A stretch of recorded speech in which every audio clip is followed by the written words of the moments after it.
രേണുക സുധിക്കെതിരെ ഓരോ ദിവസവും വരുന്ന ട്രോളും അതുപോലെ തന്നെ നെഗറ്റീവ് കാര്യങ്ങളെന്ന് പറഞ്ഞാൽ ഭയങ്കര രീതിയിൽ കൂടിക്കൂടി വരുവാണ്. അവർ എന്തെങ്കിലും ഒന്ന് ചെയ്താൽ പോലും അത് അത്രമാത്രം പ്രശ്നങ്ങളും കാര്യങ്ങളും വന്നുകൊണ്ടേ ഇരിക്കുവാണ്. ഓരോ ദിവസവും എന്തെങ്കിലും അവരെ പറ്റി ന്യൂസോ കാര്യങ്ങളോ ഇങ്ങനെ കണ്ടിന്യൂസ് ആയിട്ട് വന്നുകൊണ്ടിരിക്കും. അതിലൊരു മാറ്റമില്ല. ആ ഒരു കാര്യങ്ങൾ വരുമ്പോൾ സമയത്ത് എല്ലാവരും ഭയങ്കരമായിട്ട് അവർക്കെതിരെ നെഗറ്റീവായിട്ട് എല്ലാ ആഴ്ചകളിലും എന്തെങ്കിലുമൊക്കെ വരുന്നുണ്ട്. ഇതെല്ലാം സംഭവം എന്ന് പറഞ്ഞു കഴിഞ്ഞാൽ ആദ്യമേ ഈ ഒരു സംഭവങ്ങളെല്ലാം തുടങ്ങുന്നതെന്ന് പറഞ്ഞാൽ അവരൊരു ആൽബത്തിൽ അഭിനയിച്ച സമയത്താണ്. ആ ഒരു ആൽബം എന്ന് പറഞ്ഞാൽ കുറച്ച് റൊമാൻറ്റിക് ആയിട്ടുള്ള ഒരു ആൽബമാണ്. കുറച്ച് തൊട്ട് അങ്ങനെയൊക്കെ ഉള്ള ഒരു കുറച്ച് എന്താ പറയുക ഒരു ആൽബമായിരുന്നു. ആ ഒരു ആൽബം ഇറങ്ങിയ സമയത്ത് ഭയങ്കരമായിട്ടുള്ള നെഗറ്റീവായിട്ടുള്ള കമൻസും കാര്യങ്ങളും അവർക്കെതിരെ വന്നിട്ടുണ്ടായിരുന്നു. ആ ഒരു കമൻസും കാര്യങ്ങളെന്ന് പറഞ്ഞാൽ മോശമായിട്ടുള്ള രീതി, അവരെന്താണ് ഈ ശ്രുതി മരിച്ചിട്ടോ ഇങ്ങനെയൊക്കെയാണോ ചെയ്യുന്നതെന്നൊക്കെ പറഞ്ഞിട്ട് ഭയങ്കരമായിട്ടുള്ള നെഗറ്റീവായിട്ടുള്ള രീതിയിൽ കമൻസിൽ ഇവരെ രേണുകയെ ഭയങ്കരമായിട്ട് എന്തൊക്കെ പറയാൻ പറ്റുമോ ആ രീതിയിൽ ഭയങ്കരമായിട്ട് പറയാൻ സാധിക്കുന്ന രീതിയിലെല്ലാം പറഞ്ഞിട്ടുണ്ട്.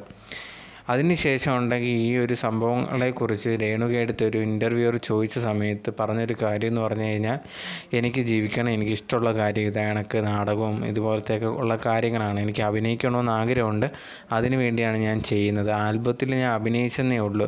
ആൽബത്തിൽ ഇപ്പോൾ എൻ്റെ ദേഹത്ത് ഒരാൾ തൊട്ടു എന്ന് പറഞ്ഞ് എൻ്റെ സുധിച്ചേട്ടനെ ഞാൻ മറന്നെന്നോ അങ്ങനെയുള്ള അർത്ഥങ്ങളോ കാര്യങ്ങളോ ഒന്നുമില്ല. എനിക്ക് അഭിനയിക്കണമെന്ന് ആഗ്രഹമുണ്ട്, അങ്ങനെ ഒരു ഓഫർ കിട്ടിയപ്പോൾ ഞാൻ അഭിനയിച്ചു എന്നേ ഉള്ളൂ. സോ അതേ കണക്ക് എന്ത് ചെയ്യുന്ന ആ ഒരു പോർഷൻ, അതേ കണക്ക് ആദ്യത്തെ ഭയങ്കരമായിട്ടുള്ള നെഗറ്റീവ് ഫസ്റ്റ് വരുന്ന കമൻറ്റ്സ് അതിൽ കൂടാണ്. അതിനുശേഷം രണ്ടാമത് വരുന്ന ഒരു ദിവസം ഒരു പോസ്റ്റ് ഭയങ്കരമായിട്ട് ട്രെൻഡിങ് ആവാൻ തുടങ്ങി. ആ ഒരു പോസ്റ്റ് എന്ന് പറഞ്ഞാൽ ഈ ഒരു രേണുക സുധിയും വേറൊരു വ്യക്തിയും കൂടെ രണ്ടുപേരും കഴുത്തിൽ മാലയൊക്കെ ഇട്ട് ഒരു കല്യാണം കഴിച്ച രീതിയിലൊരു പോസ്റ്റ് പ്രത്യക്ഷപ്പെട്ടു. ആ ഒരു പോസ്റ്റിൽ എന്ത് ചെയ്യുന്നു പറഞ്ഞാൽ ക്യാപ്ഷനായിട്ട് ഇത് ഞങ്ങളുടെ കല്യാണം കഴിഞ്ഞു, അല്ലെങ്കിൽ രണ്ട് പ്രണയതാക്കൾ ഒന്നിച്ചു എന്ന് പറഞ്ഞിട്ടാണ് ഇതിൻ്റെ കാര്യങ്ങളെല്ലാം പറഞ്ഞുകൊണ്ട് ഒരു ഇൻ്റർവ്യൂ വരും. അത് കണ്ടാൽ മതി എന്ന് പറഞ്ഞിട്ടുണ്ടായിരുന്നു. ആ ഒരു ഇൻ്റർവ്യൂ കണ്ടാൽ മതി എന്ന് പറഞ്ഞിട്ട് ഒരു പോസ്റ്റ് വിട്ടിട്ടുണ്ടായിരുന്നു. ഈ ഒരു പോസ്റ്റ് വന്നതോടെ ഭയങ്കരമായിട്ട് പിന്നെയും ആ ഒരു ഉണ്ടായിരുന്ന നെഗറ്റീവ് പിന്നെ 2-3 ഇരട്ടിയിലേക്ക് പോവുകയാണ് ചെയ്തത്. ആ ഒരു സമയത്ത് ആൾക്കാർ ഇതെന്തുവാണ് ഉടനെ തന്നെ കല്യാണം കഴിച്ചോ, എന്താണ് പെട്ടെന്ന് കല്യാണം കഴിച്ചത് എന്താണ്, അപ്പോൾ നേരത്തെ ഇഷ്ടത്തിലാണോ എന്നുള്ള കാര്യങ്ങളൊക്കെ പറഞ്ഞ് അവർക്കെതിരെ ഭയങ്കരമായിട്ടുള്ള നെഗറ്റീവ് കമൻറ്റ്സ് പിന്നെയും കൂടിക്കൊണ്ടിരിക്കുകയാണ്. അതൊരു കുറേ അധികം പരിധി വിട്ടു എന്ന് തന്നെ പറയാം. ഭയങ്കരമായിട്ടുള്ള നെഗറ്റീവായിട്ടുള്ള കമൻറ്റ്സ് അവർക്കെതിരെ വന്നുകൊണ്ടേയിരുന്നു. അങ്ങനെ ഇരിക്കുന്ന സമയത്താണ് ആ ഒരു സംഭവങ്ങൾക്ക് എന്താണ് ആ ഒരു സംഭവം എന്നുള്ള കാര്യങ്ങൾക്ക് ഒരു ഇൻ്റർവ്യൂ പോലെ വരുന്നത്.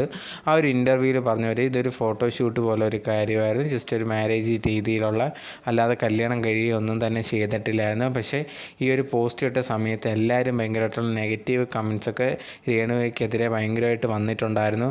അതുപോലെ തന്നെ ആ ഒരു കൂടെ അഭിനയിച്ച വ്യക്തിക്കും വന്നിട്ടുണ്ടായിരുന്നു. ആ സമയത്ത് ആ ഒരു വ്യക്തി ഇൻ്റർവ്യൂവിൽ പറഞ്ഞൊരു കാര്യം, ആരും എൻ്റെ നമ്പരൊക്കെ അതിനകത്ത് തന്നെ ഉണ്ടായിരുന്നു, ജസ്റ്റ് എന്നെ ഒന്ന് വിളിച്ച് ചോദിച്ചിരുന്നെങ്കിൽ ഇതിനെപ്പറ്റിയുള്ള റിയലായിട്ടുള്ള ഒരു കാര്യം അറിയാൻ പറ്റിയേനെ എന്ന് പറഞ്ഞിട്ട് ആ ഒരു വ്യക്തി പറഞ്ഞിട്ടുണ്ടായിരുന്നു. ഇത് കഴിഞ്ഞതിന് ശേഷം എന്നിട്ടും ഭയങ്കരമായിട്ടുള്ള നെഗറ്റീവ് കാര്യങ്ങളും വന്നുകൊണ്ടേ ഇരിക്കുമായിരുന്നു. അതിന് ശേഷം ഇതേ കണക്ക് എന്ത് ചെയ്യുന്നത്, രേണുക സുധി എവിടെയെങ്കിലും പോവുകയാണെങ്കിലോ ആ ഇടുന്ന ഡ്രസ്സിൽ എന്തെങ്കിലും പ്രശ്നമുണ്ടെങ്കിലോ ഇങ്ങനത്തുള്ള കാര്യങ്ങളൊക്കെ വന്ന കണ്ടിന്യൂസ് ആയിട്ട് ഈ നെഗറ്റീവ് കമൻറ്റ്സ് ഇങ്ങനെ രേണുകയ്ക്കെതിരെ വന്നുകൊണ്ടേ ഇരിക്കുവാണ്. അവർക്ക് ഇഷ്ടമുള്ള ഡ്രസ്സ് ഇടാനോ അല്ലെങ്കിൽ എവിടെയെങ്കിലും അവർക്ക് ഇഷ്ട രീതിയിൽ അഭിനയിക്കാനോ ഇതിനൊന്നും പറ്റുന്നില്ല, അല്ലെങ്കിൽ ഒരു ഫോട്ടോഷൂട്ട് നടത്താനോ ഒന്നും പറ്റുന്നില്ല. ഭയങ്കരമായിട്ടുള്ള രീതിയിൽ കമൻസോട് ഇങ്ങനെ നെഗറ്റീവ് കമൻസാണ് വന്നുകൊണ്ടിരിക്കുന്നത്. അതിനൊക്കെ ഒരു ബോൾഡായിട്ട് തന്നെ റിപ്ലൈയും കാര്യങ്ങളൊക്കെ കൊടുത്തത്, എനിക്കും ജീവിക്കണമെങ്കിൽ ഞാൻ ജോലി എടുത്തേ പറ്റൂ, എനിക്കിതിനോടാണ് താല്പര്യം, ഈ ഒരു അഭിനയവും കാര്യങ്ങളും അതിനുവേണ്ടി ഞാൻ കഷ്ടപ്പെടുന്നുണ്ട് എന്ന് പറയുന്നുണ്ടായിരുന്നു. അപ്പം ഇത് ഭയങ്കരമായിട്ടുള്ള എന്താ പറയുക, ഭയങ്കരമായിട്ട് അവർക്ക് രീതിയിൽ നെഗറ്റീവ് കമൻസ് അവരെ ഭയങ്കരമായിട്ട് താറടിക്കാൻ ശ്രമിക്കുന്ന രീതിയിലാണ് കമൻസും കാര്യങ്ങളും വന്നിട്ടുള്ളത്. എന്നിട്ട് പോലും അവർ ആ സമയത്തെല്ലാം ഭയങ്കരമായിട്ട് അതിനെയൊക്കെ ബോൾഡായിട്ട് തന്നെയാണ് എതിർത്തതും അതിനിടയിൽ ഇൻ്റർവ്യൂ കൊടുത്തിട്ടുണ്ടായിരുന്നു. ആ ഒരു ഇൻ്റർവ്യൂവിലും ചോദിച്ച ചോദ്യങ്ങൾക്ക് കറക്റ്റായിട്ട് പറയുന്നുണ്ടായിരുന്നു, എനിക്ക് ഇടണം, ഈ ഡ്രസ്സ് ഇടണം, അത് ഭയങ്കര വൾഗറാണെന്നൊന്നും എനിക്ക് തോന്നിയിട്ടില്ല, ഞാൻ നല്ല രീതിയിൽ തന്നെയാണ് ഡ്രസ്സ് ഇടുന്നത്, അത് ഞാൻ നല്ല രീതിയിൽ എൻ്റെ മക്കളുടെയും കാര്യങ്ങളൊക്കെ നോക്കാൻ വേണ്ടിയാണ് അല്ല ഞാൻ ചെയ്യുന്നത്, എനിക്കിഷ്ടമുള്ള കാര്യങ്ങൾ ചെയ്യുന്നുണ്ട്, അവർക്കതിൽ കുഴപ്പമോ കാര്യങ്ങളോ ഒന്നുമില്ല, അപ്പോൾ വേറെ മറ്റുള്ളവർ എന്തിനാണ് അതിൽ ബുദ്ധിമുട്ടുന്നതെന്നുള്ളൊരു കാര്യമാണ് രേണുക ചോദിച്ചിട്ടുണ്ടായിരുന്നത്. എൻ്റെ മക്കൾക്കൊന്നും അത് കുഴപ്പമില്ല, അവരൊക്കെ അതിൽ സപ്പോർട്ടാണ്.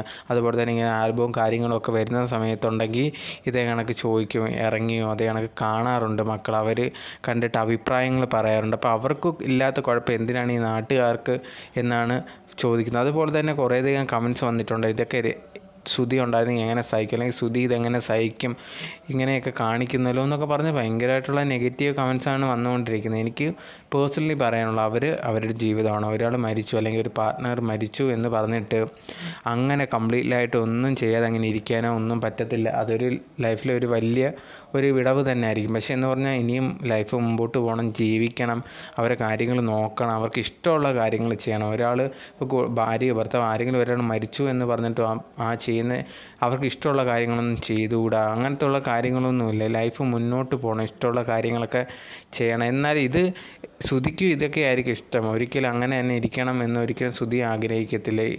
രേണുവയ്ക്ക് ഇഷ്ടമുള്ള കാര്യങ്ങൾ തന്നെ ചെയ്യണം എന്ന് തന്നെ ശ്രുതി ആഗ്രഹിക്കത്തുള്ളൂ. അപ്പോഴത്തേന് ഇതിലേക്ക് എന്താ പറയുക, രേണുവയ്ക്ക് ഇഷ്ടപ്പെട്ട കാര്യങ്ങൾ ചെയ്യുന്നതിനോട് ആർക്കാണ് ഇത്ര പ്രശ്നം?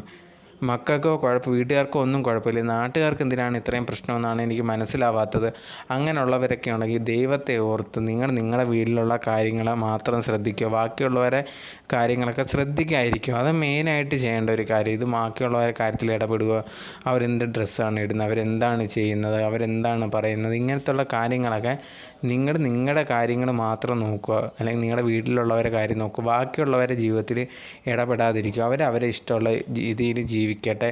അത് എന്നുള്ളതാണ് മെയിനായിട്ടുള്ള ഒരു കാര്യം. എന്തിനാണ് അവരെ ബുദ്ധിമുട്ടിക്കുന്നത് എന്നാണ് എനിക്ക് മനസ്സിലാവാത്തത്.